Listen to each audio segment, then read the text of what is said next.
pemirsa, bagaimana kabarnya? Semoga baik-baik semua ya. Dan yang pasti selalu menjaga kesehatan diri dan juga lingkungan.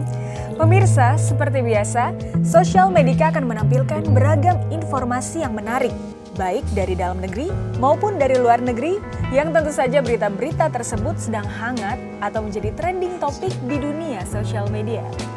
Dan untuk episode kali ini kita akan menampilkan beberapa berita menarik, seperti tentang transfusi darah, lalu ada juga tentang alat suntik yang modern, Sheila. Dan untuk lebih jelasnya, kita lihat saja cuplikan-cuplikan beritanya berikut ini.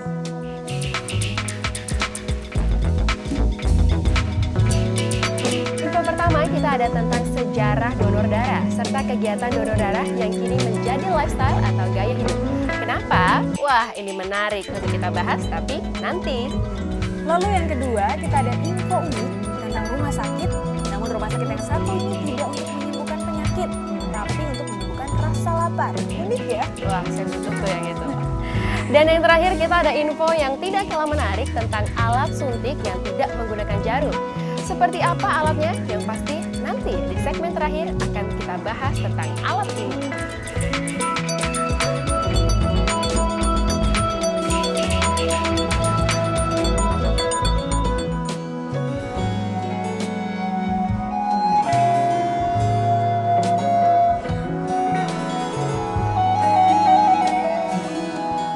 Kegiatan transfusi darah atau donor darah saat ini masih terus dilakukan, mengingat kebutuhan akan darah yang semakin tinggi setiap harinya. Sehingga diharapkan partisipasi dari setiap orang untuk mendonorkan darahnya. Dan menariknya di Jakarta sendiri, kegiatan donor darah sudah menjadi lifestyle. Karena kini donor darah dapat juga dilakukan di mal-mal. Bahkan beberapa anak muda, ada yang melakukan foto selfie saat mereka melakukan donor darah. Hal ini tentu saja keren sekali, karena dengan mendonorkan darah, berarti kita ikut menolong nyawa orang lain, selain untuk kesehatan tubuh kita juga tentunya. Lalu bagaimana sejarahnya donor darah pertama kali dilakukan? Ternyata pada abad ke-15 donor darah pertama kali dicoba. Namun dalam kegiatannya banyak yang mengalami kegagalan. Tapi usaha ini terus dicoba. Beragam penelitian dan cara-cara baru terus dikembangkan. Dimulai dari Harvey eksperimen yang meneliti sirkulasi darah untuk melakukan transfusi pada abad ke-17, yang kemudian berhasil diterapkan pada hewan. Namun sayang tidak berhasil ketika diterapkan pada manusia. Dokumentasi pertama transfusi darah ditulis pada 15 Juni 1667 oleh Dr. Jean-Baptiste Denis, seorang ahli kesehatan yang terkenal pada masa King Louis XIV of France. Dia melakukan transfusi darah domba kepada anak laki-laki berusia 15 tahun. Transfusi yang dilakukan berhasil dan sang anak selamat. Lalu dilakukan lagi percobaan yang lain dan ternyata kembali berhasil. Namun karena jumlah darah yang ditransfusi sedikit, mereka mulai mengalami reaksi alergi yang berujung pada kematian. Penelitian Denis pun mendapat penolakan dari banyak pihak dan terpaksa dihentikan pada tahun 1670. Dan sejak itu, penelitian atau usaha transfusi darah dilarang. Tetapi, bukan penelitian namanya yang bisa dihentikan oleh larangan. Semangat mereka untuk terus melakukan penelitian berlanjut. Christian Zagado mulai meneliti dampak dari perubahan volume pada fungsi sirkulasi dengan mengembangkan metodenya pada hewan. Pada tahun 1818, Dr. James Blundell, ahli kandungan Inggris, melakukan transfusi darah pertama yang berhasil diterapkan pada manusia. Hal ini dilakukan Blundell dengan menggunakan darah suami pasien sebagai donor dengan mengekstrak 4 ons darah dari lengannya untuk ditransfusi ke sang istri. Dan Dr. Blundell sendiri pun telah melakukan kegiatan transfusi darah sebanyak 10 kali sejak tahun 1825 hingga 1830, di mana 5 transfusi sangat bermanfaat dan dinyatakan berhasil. Sehingga ia banyak mendapatkan keuntungan dari kegiatan. Dan di tahun 1840, di Sekolah Kedokteran St. John's Hospital, Samuel Armstrong Lane, dengan bantuan Dr. Blundell, melakukan transfusi darah secara menyeluruh pertama kalinya untuk hemofilia, dan berhasil. Namun sampai tahun 1901, masih ada pasien yang mati. Sampai akhirnya seorang Austria bernama Karl Steiner berhasil mengelompokkan golongan darah manusia. Dan hal ini menjadi sebuah kemajuan dalam mendukung kegiatan transfusi darah yang lebih baik dan aman. Sejak itu, kegiatan transfusi darah yang biasanya dilakukan secara langsung kini mulai dikembangkan. Hingga tahun 1910, ditemukan bahwa dengan menambahkan antikoagulan dan didinginkan, maka darah bisa disimpan untuk beberapa hari. Penemuan ini akhirnya membuka jalan untuk membuka bank darah dan memungkinkan untuk dilakukan transfusi darah secara tidak langsung, yang akhirnya dilakukan pertama kali pada 27 Maret 1914 oleh seorang dokter dari Belgia bernama Albert Hostin dengan menggunakan sodium sitrat sebagai antikoagulan. Sedangkan transfusi darah tidak langsung pertama kali menggunakan darah yang disimpan dan didinginkan dilakukan pada 1 Januari 1916. Dikembangkan oleh Oswald Hope Robertson, seorang peneliti medis dan pejabat tentara Amerika saat Perang Dunia Pertama. Dan hal ini menjadi cikal bakal bank darah pertama. Dan selanjutnya, perkembangan bank darah serta institusi transfusi darah semakin baik dari tahun ke tahun. Dan kita juga patut bersyukur untuk orang-orang yang terus berjuang untuk penyempurnaan proses transfusi darah yang saat ini bisa kita nikmati kesuksesannya. Sehingga tidak ada lagi orang yang perlu mati karena kekurangan darah. Dan kegiatan transfusi juga tetap bisa dilakukan dan semakin banyak orang yang meluangkan waktunya untuk mendonorkan darahnya demi membantu sesama.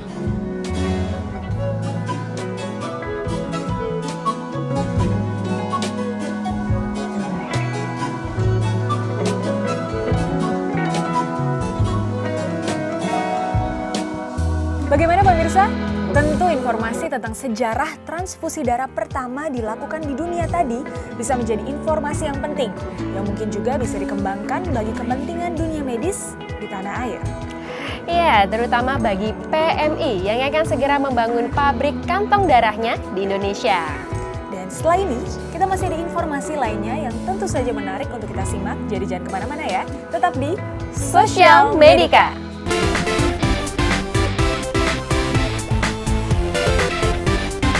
Terima kasih pemirsa Anda masih setia bersama kami berdua. Dan di info segmen kali ini adalah tentang rumah sakit yang nggak umum. Loh, kok bisa? Emang maksudnya rumah sakit itu khusus? Bukan. Jadi Putri dan juga pemirsa, rumah sakit ini sebenarnya adalah sebuah restoran. Dan restorannya tentu saja unik karena selain memakai tema rumah sakit di menu maupun konsepnya, restoran ini ternyata ada yang sengaja dibuat untuk mereka yang suka mencuri-curi makan pada saat melakukan program diet. Itu kayaknya saya tuh yang kayak juga gitu. kayaknya. Wah, menarik ya. Gimana kalau kita langsung lihat aja informasinya? Ini dia.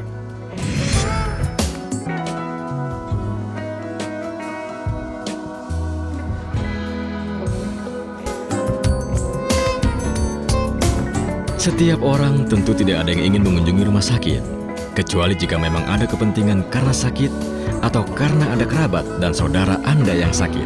Kesan rumah sakit yang memang membuat setiap orang selalu bersedih dan berusaha untuk melupakannya ternyata tidak selamanya benar. Karena kesan ini oleh beberapa orang dapat diubah menjadi sesuatu yang menarik, khususnya tentang makanan yang disajikan di rumah sakit. Bagi mereka yang pernah dirawat dan menikmati makanan rumah sakit, tentu merasa kurang berselera.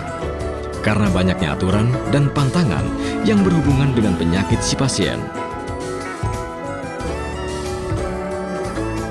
Hal inilah yang membuat beberapa pengusaha restoran berpikir kreatif untuk membuat image tersebut menjadi berubah. Kesan rumah sakit yang hanya dikunjungi oleh orang-orang yang sakit, kini tidak lagi demikian. Karena siapapun bisa datang ke tempat yang satu ini.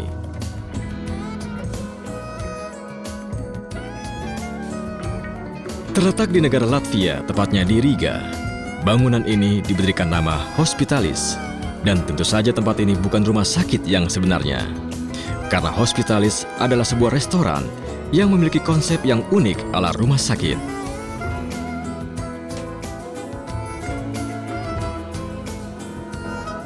Jika kita mengunjungi tempat ini, kita akan melihat hampir semua bangunan dan peralatan yang ada di dalam restoran ini adalah berasal dari rumah sakit, yang tentu saja semua didesain sedemikian rupa, agar setiap pengunjung yang datang memang merasakan jika diri mereka benar-benar berada di dalam rumah sakit.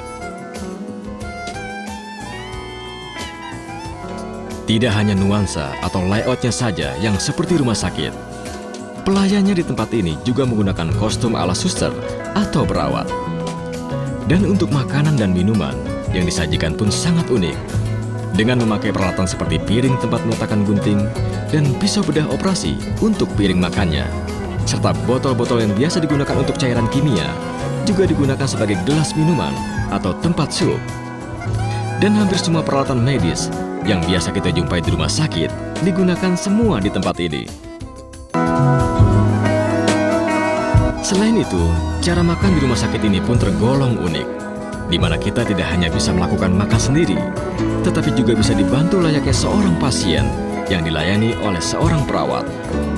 Selain itu, hampir di setiap ruangan memiliki nuansa yang berbeda yang bisa kita pilih, seperti ruangan dokter, ruangan bedah, ruangan rawat inap pasien, ruangan melahirkan, hingga ruangan ICU.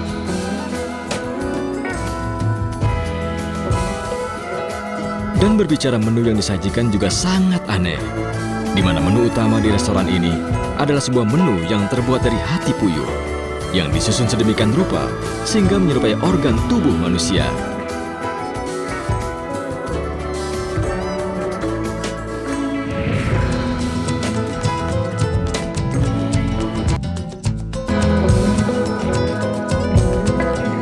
Selain di Riga, Latvia, di Amerika Serikat, tepatnya di Dallas, Texas, juga ada restoran yang memiliki konsep rumah sakit. Namun bedanya, di restoran ini tidak menggunakan properti rumah sakit secara detail. Karena restoran ini memang sengaja diciptakan, bukan untuk menyembuhkan rasa lapar pengunjungnya saja, tetapi juga untuk memfasilitasi mereka yang rela mati demi makanan enak. Iya, menu-menu makanan di restoran yang bernama Heart Attack Grill ini bisa dibilang enak dan menggoda selera. Bagaimana tidak? Menu yang disajikan adalah menu-menu yang memiliki kalori dan kolesterol yang tinggi, selain ukurannya yang juga super jumbo. Memiliki moto, rasa senilai dengan sekarat. Restoran ini telah diakui secara internasional untuk merangkul dan mempromosikan diet yang tidak sehat dengan hamburger yang sangat besar dan kentang goreng yang berminyak. Menu hamburger di Heart Attack Grill ini mencakup dalam beberapa bentuk, seperti single, double, triple, dan quadruple bypass yang terbuat dari 230 sampai 190 gram daging sapi, flatliner fries yang dimasak dalam lemak murni, dan mentega kocok dengan kadar lemak tertinggi di dunia. The Quadruple Bypass Burger adalah item terbesar pada menu di sini, yang terbuat dari roti daging sebesar 2 pounds, 1 tomat utuh, dan sekitar 8 bawang iris, 8 iris keju, dan 16 irisan daging dengan total 8.000 kalori. Pelanggan yang datang ke sini disebut sebagai pasien, dan pesanan atau perintah mereka disebut dengan resep. Sementara pelayan yang melayani mereka disebut perawat. Bagi pengunjung juga diwajibkan menggunakan tag pada pergelangan tangan, yang kemudian ada dokter yang akan meneliti pasien atau pengunjung tersebut dengan stetoskop. Lalu sang dokter yang dikenal dengan sebutan Dr. John ini memerintahkan kepada pengunjung untuk menimbang berat badannya. Dan jika ada pengunjung yang berat badannya lebih dari 160 kg, maka akan diberi makanan gratis. Dan sebaliknya, jika ada pengunjung yang kurus atau berat badannya sangat ringan, maka akan diberikan bonus hukuman dan nasihat-nasihat sebelum kemudian diberikan makanan sesuai dengan pesanannya. Heart Attack Grill didirikan pada tahun 2005 oleh John Basso, seorang pelatih kebugaran pribadi dan mantan ahli gizi. Awalnya ia memiliki ide ketika menulis sebuah tesis pemasaran tentang studio pelatihan kebugaran, dan ia pun tertarik dengan cerita kliennya yang sering curang pada saat melakukan diet.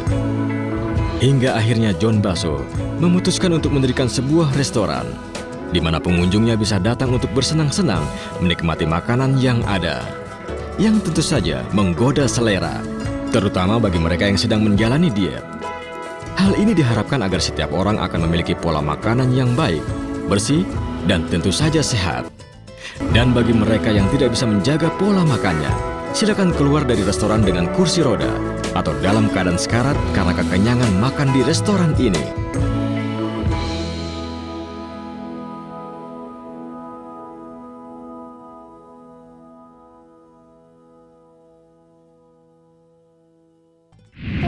menarik ya Sheila info yang tadi. Yang pasti aku ngeliat yang tadi jadi penasaran mau nyoba menu makanan yang disajikan di restoran rumah sakit tadi. Ntar kita sama-sama ke sana ya. Semoga enak ya Putri. Ya, dan bagi pemirsa yang merasa makanan di rumah sakitnya kurang nikmat, mungkin berita tadi bisa menjadi inspirasi tersendiri. Putri dan juga pemirsa, kita masih ada satu segmen lagi dan tentu saja dengan satu berita yang menarik, yaitu tentang teknologi alat suntik. Seperti apa? Jangan kemana-mana ya, tetap di Social Medica.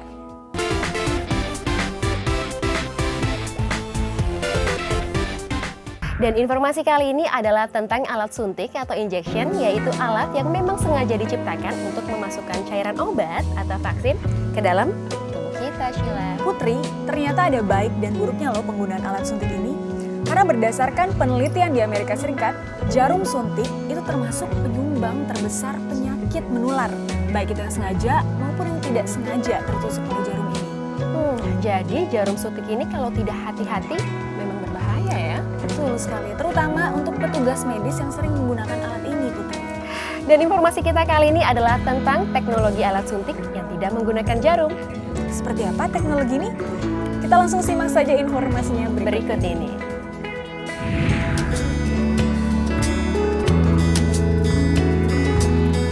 Jarum mungkin merupakan peralatan tertua yang dikenal oleh manusia. Dan jarum awalnya hanya dibuat dari tulang, kayu, perunggu, kaca, sampai akhirnya dari besi dengan lubang di tengahnya yang semakin kecil. Dan fungsi jarum pun sejak dulu hingga saat ini tidak hanya digunakan untuk menjahit atau menyuntikkan obat saja. Jarum banyak juga digunakan untuk kebutuhan lain. Dan bagi dunia kedokteran sendiri, jarum suntik juga banyak mengalami perubahan, baik fungsi maupun ukurannya. Semua tergantung dari kebutuhan. Baru-baru ini, ilmuwan dari Massachusetts Institute of Technology atau MIT berhasil membuat sebuah perangkat suntik untuk menyuntikkan obat tanpa menggunakan jarum. Caranya adalah dengan membuat cairan menembus kulit dalam kecepatan suara. Alat ini akan membuat vaksinasi di klinik dokter menjadi tidak menyakitkan dan lebih cepat. Selain itu, alat ini juga dapat diprogram untuk memberikan obat dalam berbagai dosis dan kedalaman. Yang tentu saja, teknologi ini juga mampu membantu mengurangi resiko cedera akibat suntikan jarum.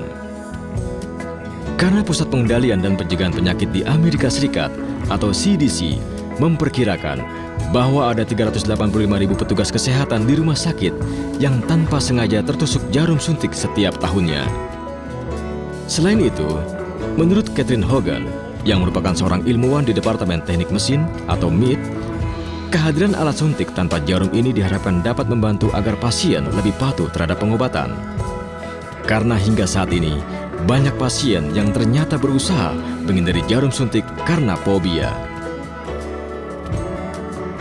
Sebelumnya, beberapa puluhan tahun yang lalu, memang banyak dilakukan penelitian untuk mengembangkan berbagai alternatif dari pengurangan jarum suntik.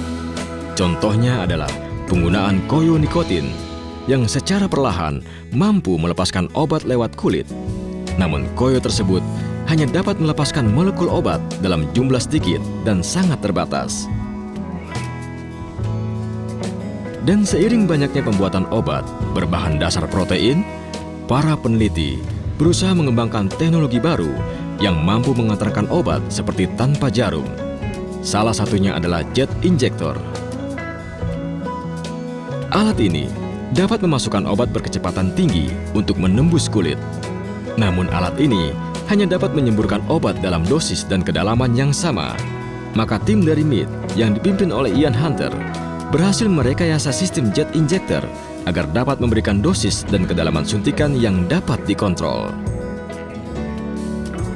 Alat ini sendiri dibuat dengan mekanisme yang disebut atuator Lorentz force, yaitu sebuah magnet kecil yang dikelilingi oleh kumparan kawat yang melekat pada piston di dalam ampul obat. Ketika alat ini digunakan, kumparan berinteraksi dengan medan magnet untuk menghasilkan kekuatan yang mendorong piston ke depan. Mendorong obat dengan tekanan dan kecepatan yang sangat tinggi, hampir sama dengan kecepatan suara lewat saluran selebar belalai nyamuk. Kecepatan kumparan dan kecepatan pemberian obat ini dapat dikontrol. Dalam sebuah pengujian beberapa jenis kulit, mungkin memerlukan tekanan yang berbeda untuk memberikan volume obat yang memadai dan kedalaman suntikan yang diinginkan. Sehingga jika ingin menembus kulit bayi, kita tidak perlu memberikan tekanan sebanyak yang diperlukan untuk kulit orang dewasa. Dan semua dapat disesuaikan tekanannya untuk kebutuhan siapa saja. Dan itu adalah salah satu keunggulan dari alat ini.